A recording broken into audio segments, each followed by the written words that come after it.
our viewers, welcome to another episode of Never Trust a Fart. Two ex-Callies yucking it up on here.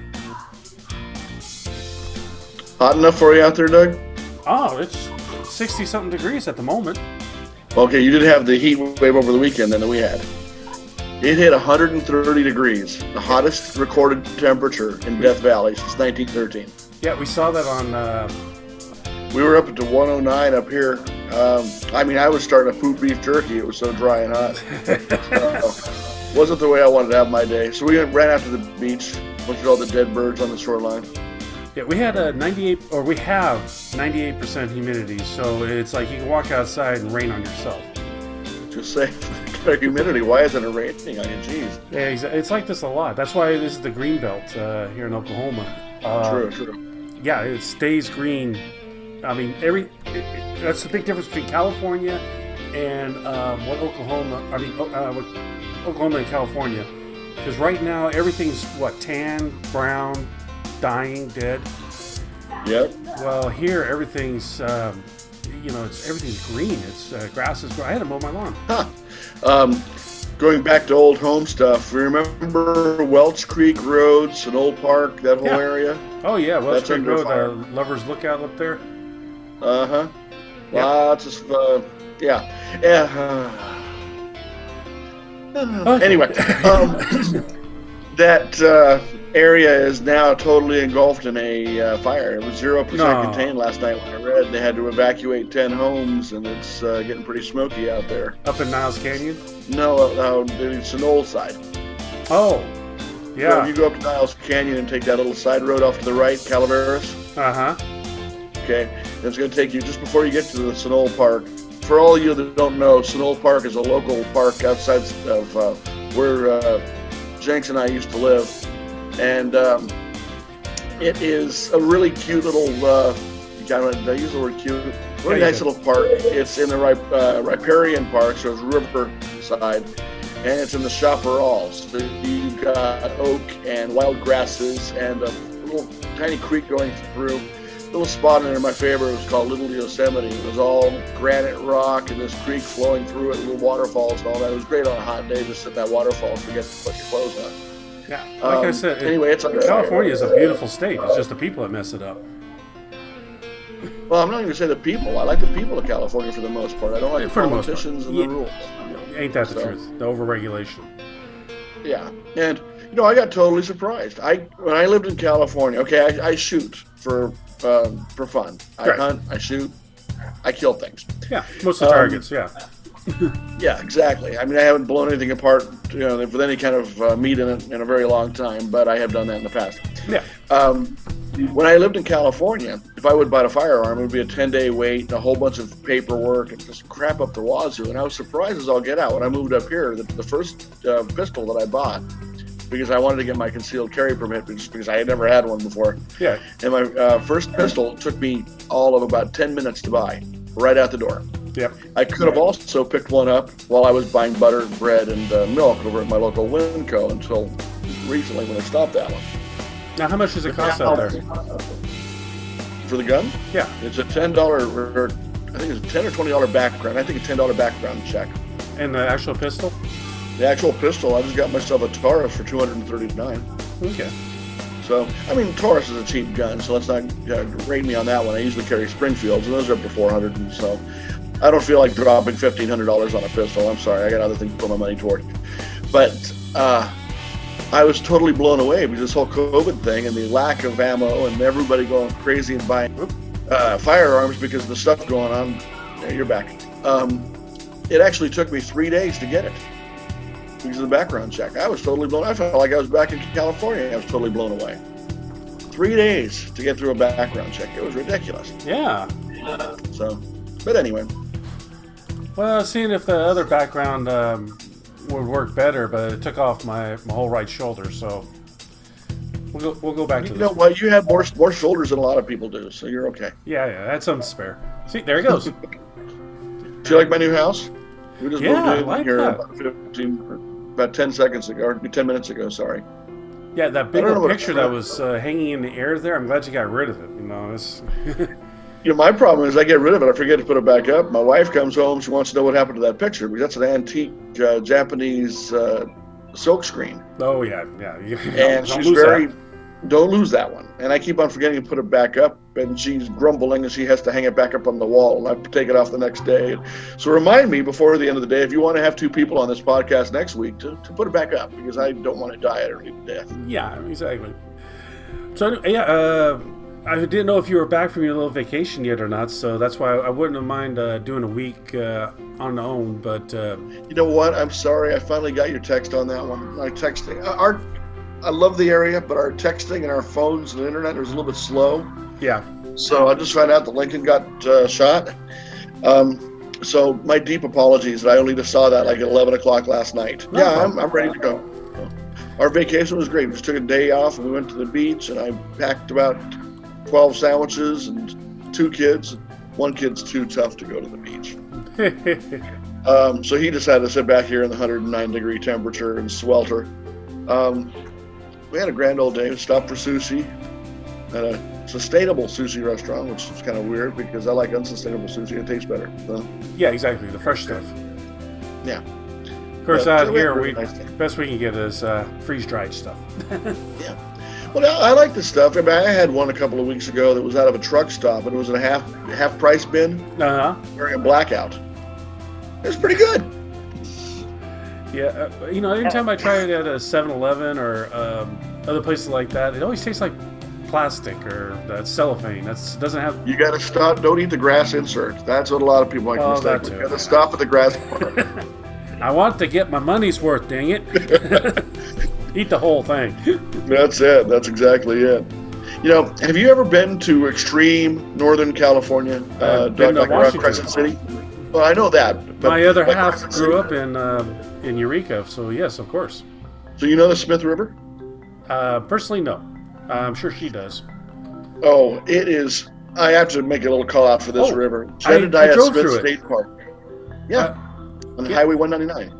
Yeah, because we had to go from Eureka over to Grants Pass in order to pick up RV. And that highway, she was telling me how they used to stay at that, I think at that river. Her family did it every year. That is the most beautiful river. I'm still, geeking over it.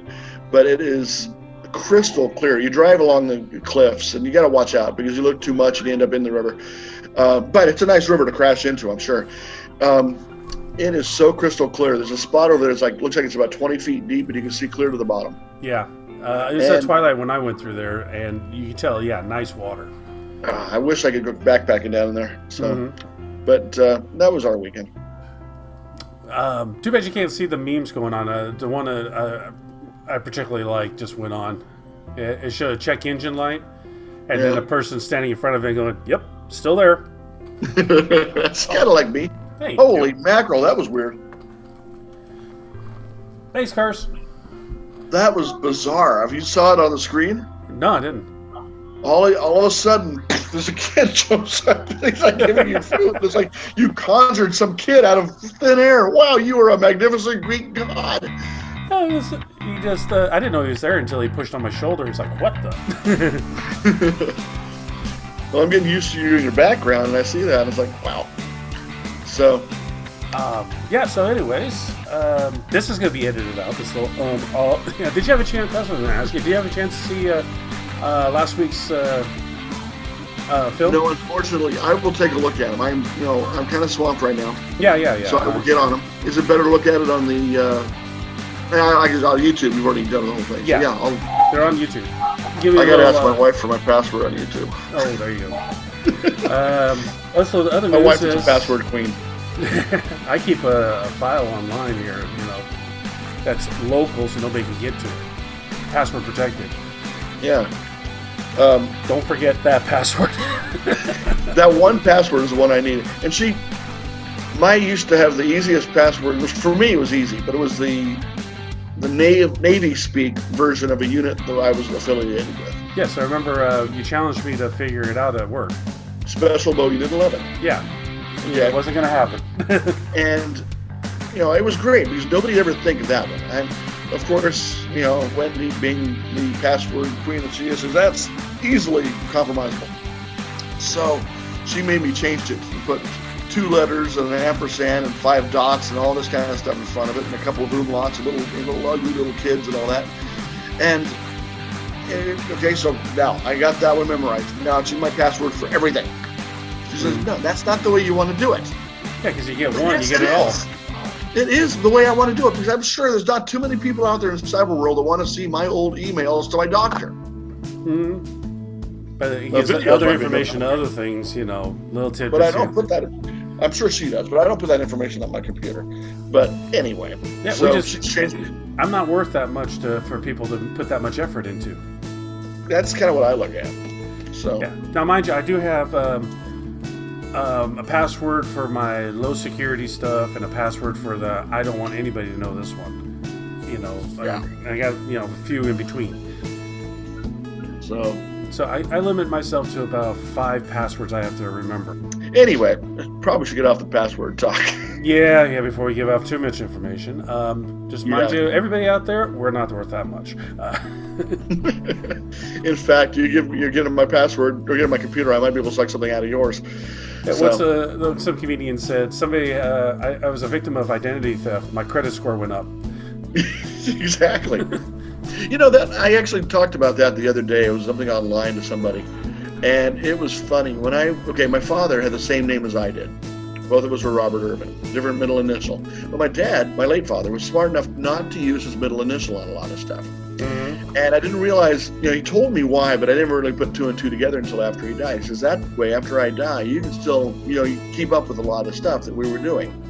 Oh, and just move it over. That's not necessarily the most legitimate way to do things, so I didn't use credit cards and all that, but everything else was, there. So I just needed to get in place, say, I'm Robert Irvin. Bam, I'm right there.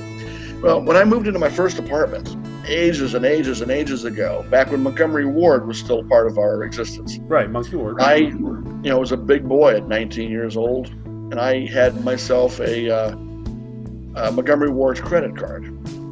And being a young, responsible young lad with a credit card, I did the right thing. And I bought myself my big screen TV and my VCR and that little fiberboard entertainment center and everything I could. Yeah, how much am I allowed? Yeah, exactly. Oh, hey, they gave me a $4,000 limit. Yeah! Yeah, well, and I put it all on my credit card. And here comes my monthly statement. I'm ready to pay it back because I had the money back then. Mm-hmm. And my credit card says I owed for a pair of socks or something like that. And I go over to see my parents, and man, my dad is livid. For some reason, those jack wagons decided to jack him up, and they charged him $2,552 or something. So he went over to Montgomery Ward, and he complained about it, and they took it off of his account. I'm thinking like, uh-oh, that was me. So I went over to Montgomery Ward and said, y'all haven't charged me for this yet. And they said, well, we charged you for your socks that my dad had bought. Mm-hmm. Yeah. But they wouldn't take the money for that TV. So I tried to get my dad to help out. I'm trying to do the right thing. I want to pay for the TV and all this. I didn't care about the VCR. It was cheap. But everything else I wanted to pay for. Right. And they refused the money. So my mother went over to Montgomery Ward and bought herself a whole bunch of new outfits and purses and shoes and all that. And next month I get charged for, a double D size bra. Yeah, $300 worth of. Yeah, and I material. Complained. I didn't buy. Do I look like I need a bra? Well, no, don't look now. But then yes. And I complained, and they took it off my account. So my father said I need to pay for this. No, sir, we don't have. So we weren't paying for anything. We're trying to pay Montgomery Ward for this stuff. And I think we owed them about maybe $2,300 or something at the end of the day, and they refused to take the money. Mm-hmm. So you want to know why they're out of business? Yeah, exactly. The Urban Boys are at it again. Yeah, for those of you who don't know Monkey Wards, there's the reason. Monkey Wards was great, man. I used to love their deli and their candy counter and their restaurant and all that. And I'd go on over and get Levi's jeans and a TV. And back in the day, you could buy a shotgun. Mm-hmm. My mother worked at the commissary there. Oh. Remember the old cafeteria? Yeah. There was an old lady who worked there named Edna. Yep. My mom probably worked with her at the Fremont one. Yeah. Edna used to take care of me. She made sure that I ate well. Yeah. For those of you who are less than 40, maybe even 30 years old. Kmart used to have a cafeteria. Kmart used to have a deli counter. Yeah, back in the Blue Light Special days. Yeah, and you used to get ham sandwiches with a little bit of a slice of chemical cheese. Yep. Could you imagine? 25 cents a pop. Imagine having a cafeteria in, the Kmart now. But it wasn't uncommon. It's like Starbucks at Target. It looks totally normal. Back then, it did. Kmart did too. Yeah.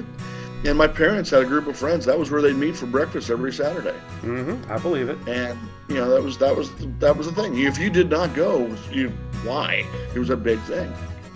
And I remember those delis, hitting that deli up and getting a sandwich for like 25 cents. That was my fishing allotment for the day. Yeah. My bicycle over there and didn't go fishing. Speaking of which, one thing you've done, which I still do today, we showed up for a Giants-A's game. You showed up with hot pastrami sandwich from Togo's. Number 9. I was thinking, and it was still hot, still wonderful. It's like from then on, every time I went to a game, I'd always, I'd get a, number 9.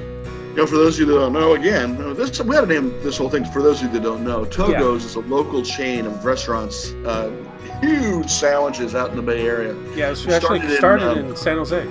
San Jose, Palo Alto, or something like that. Yeah. It was San Jose. They started 2 college kids. Yeah, I think it was supposed to be for to go or something like that.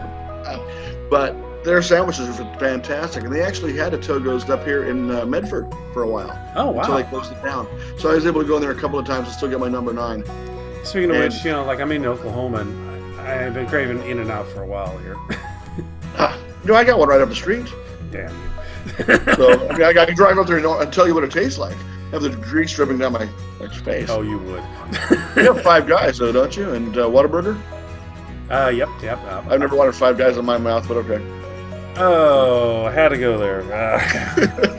Okay, well, it's we're running at 22 minutes here, so let's go ahead and wrap this up. I was started to allude to it, but we went off to a different subject real quick. I'm working on a Patreon page for us as we speak. Were you going to work on a Facebook page, or did you want me to do it? What's up? I can do it if you want. I got to figure out how to do it. Most of my stuff I do out of my phone. Uh-huh. One thing I'm going to need for us to do this is a email address. So. Okay, I'll shoot that over to you. Okay. Hey, I'm going to create it'll be capital NTAF, but the A will be lowercase at mingo.llc.com. So that'll be on our. Send it over to me. Yeah, it'll be on our end credits on the video as well. For those of you who listened in, it's going to be and public for those knowledge. of you that listened in, understand one thing. This is going to be public. This guy, he's my tech dude. Okay, I just figure out how to actually move a rotary phone around. I'm really good at that. And my VCR no longer flashes 12. I found out how to stop that. Ooh. You unplug it. You got your son to do it, didn't you? Yeah. No, it's bad. Whenever something like that happens, my wife says, let me take over. And she fixes it for me. My son will fix something for me. My daughter will. Dad, how many times do I have to show you this? It's like, kid, I was around with Atari 2600 Pong. Okay? You want to talk about technology? I was there in the grand days. Yeah, you had one switch on, off, put the cartridge in. I think you had a player 1, player 2 switch. That was about it. Oh, start reset. And if you thought ahead and it was a really good game, you knew how to turn off the difficulty level on your side and keep your friends on. Mm-hmm. Yeah. Without them seeing. He never noticed why I never got spaceships hitting me in asteroids, but he got tens of them. So, yeah, your share. Unfortunately, he's no longer with us, so he can't come back and hit me for that one. There you go. All right, my friend. For those of you on here, we're on every week. I stream on Twitch, which we're doing right now. Whenever me and Bob can get together or a guest, and I'll release this on YouTube every Wednesday. So you'll see it on there at Never Trust a Fart, a channel on YouTube, and you can see all our old videos too. You can see how we're evolving. Yeah, I'm starting to develop a couple of little bumps here, so maybe I'm evolving. I don't know. I mean, this is proximity to the computer screen. There you go. All right, my friend. I shall catch you later. Peace. Have a great one. Cheers. Stay nice and cool out there while I roast a couple of nuggets off out here. All right. Sounds like a plan. Have a great one. All right. Bye-bye. Bye-bye.